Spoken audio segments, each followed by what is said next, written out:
Hi there, it's me, Claire. I'm going to start the book Bubble by Stewart Foster. So I'm just going to start and upload one chapter a day. So this is our first day, so we'll be starting on chapter 1.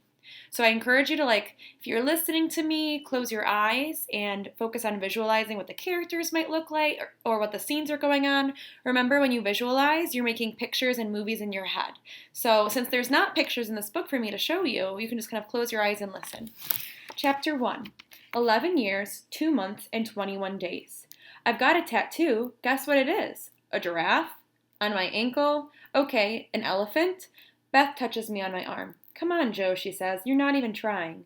Sorry, show me it. She smiles, then pulls up her right leg of her overalls that all the visitors have to wear, even family. Last guest? Spider-Man? No, she laughs. You can get that one when you're older. We look at each other and say nothing. She used to say sorry. I used to tell her it was okay, that it didn't matter. Now we just look at each other, then look away, pretending nothing's happened. She pulls down her sock. I look at the tattoo, which is a gray with red and a little bit of blue in the middle. Looks like a smudge. It's a turtle dove, and it itches. She scratches the turtle dove so hard that I think it might come off. I shake my head at my sister. Beth covers her tattoo and gets up, and we stand side by side with the monitor beeping every 30 seconds behind us. We look out at the big gray building opposite with the sun shining out its windows and all the people inside sitting at their desks, staring at their computers. I see them come in and I see them leave. During the nights and over the weekends, I see the empty seats and the lights on dim until Monday morning when all the people come back again. The air conditioner clicks, pushes cold air around the room, and makes me shiver. Beth asks me if I'm okay, and I nod. It's too hot outside, but it feels cold in here. Is it hot enough to make asphalt melt? I ask. No, not that hot, she smiles. Then she puts her arm around me, and we stand looking out the window, watching the planes as they fly above the tall buildings on the flight path in and out of Heathrow. It's the only window I can look out now. There used to be one that would let me see into the corridor and watch the doctors and nurses walk by. But one day the maintenance man came to cover it up with a special white paint that stuck to glass. I asked him why he did it, and they said it was for privacy. I told them I couldn't hear what they were saying. They smiled, said that's not what they meant. I don't want any more privacy, though. I have too much of it already. Beth squeezes me very gently. Any tighter and she might bruise me. I'm glad that she's not afraid to touch me. Whenever the doctors have to touch me because they're doing an examination or helping me, they hold me like I'm glass. That's why I'm so lucky to have Beth. She says she's lucky to have me too, that she wouldn't know what she would do without me. Sometimes, just after she's left, I wonder what that would be like. She'd be able to get a boyfriend and stay out with him, or she could go out with her friends. She wouldn't have to worry when she's in her university classes. But she says she's happy spending her time here with me. Outside, a man in gray coveralls walks across the roof of the building with a brown bag in his hand. He walks between the black poles and the silver tubes, checking the pigeon traps in the gutters.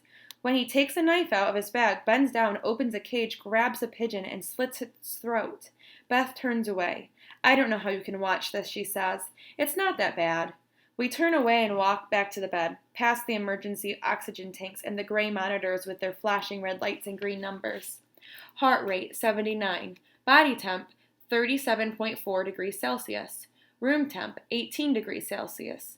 Air purity, 98.5%. The drop in the air purity is because she's in the room. I lie down. Beth squeezes onto my bed, and we watch TV while the monitors beep and the sensors in the corners of the room flash every second. My heart rate and body temperature are transmitted from the sensors on my body by my Bluetooth.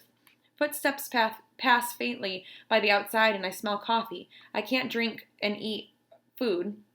Me and Beth get tired of watching TV, so I flick through my iPad for books and magazines I can't have printed copies of, and she listens to music until my food comes through the hatch at 5.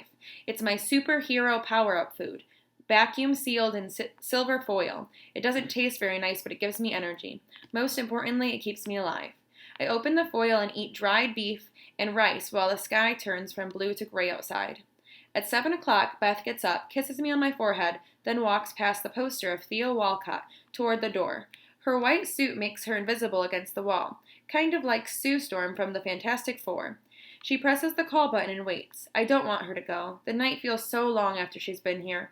The door opens and she looks back. I'm not sure when I'm going to be here again, she says. I've got a dissertation to write. It's okay. Maybe the day after tomorrow. She smiles again, then slides between the door and the frame, as though not opening the door too wide while to stop the germs from getting in.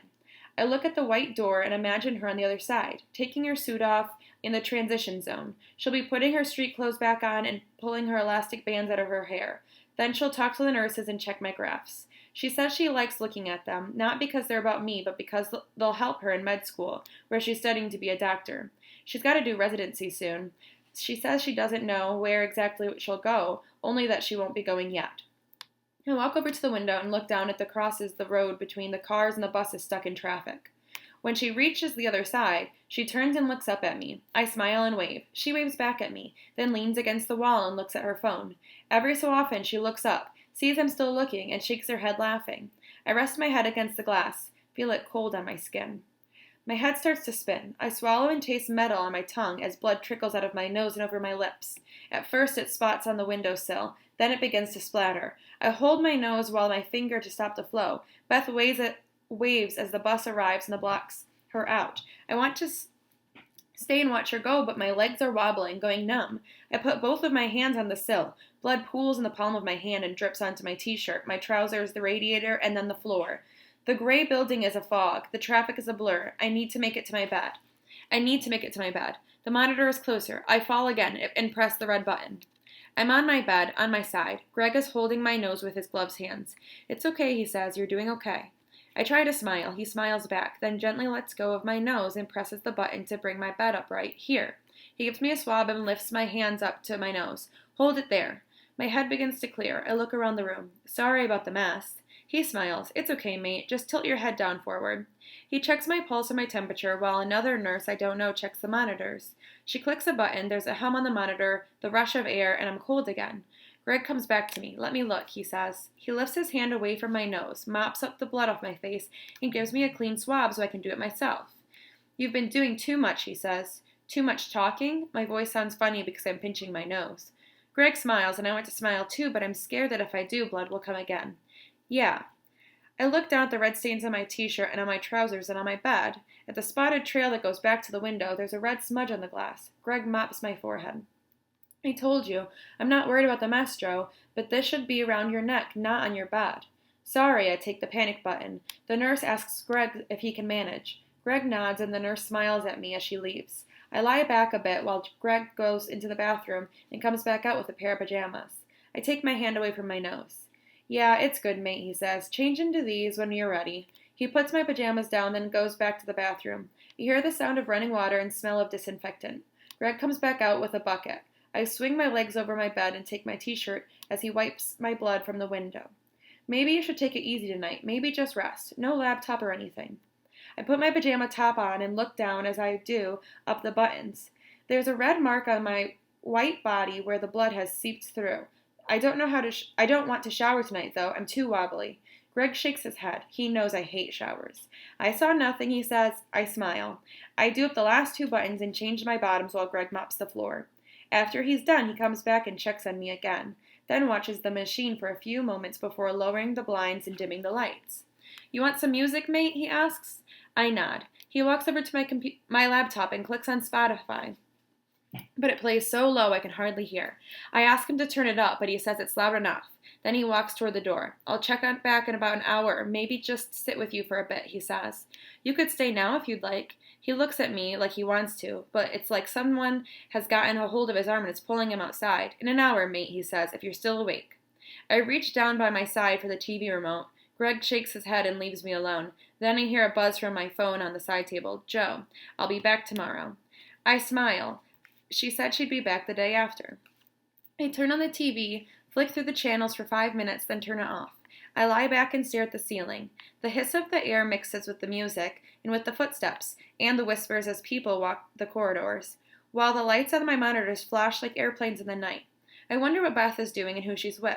I wish she were here with me, but most of all, I wish I could be with her in her apartment. We could eat potato chips, drink Coke, and watch superhero films on TV, but I can't go there. I can't even go outside onto the street, because if I step outside my room, I could catch any disease in the world and die. So that's the end of chapter 1. Tomorrow I'll upload chapter 2. You might be wondering why I chose this book, and I think it's because we might be able to relate being in quarantine or trying to stay home right now. So I thought it would be a good discussion piece for you to listen and maybe talk with your families. So I hope you enjoyed. That was chapter 1 of Bubble by Stewart Foster.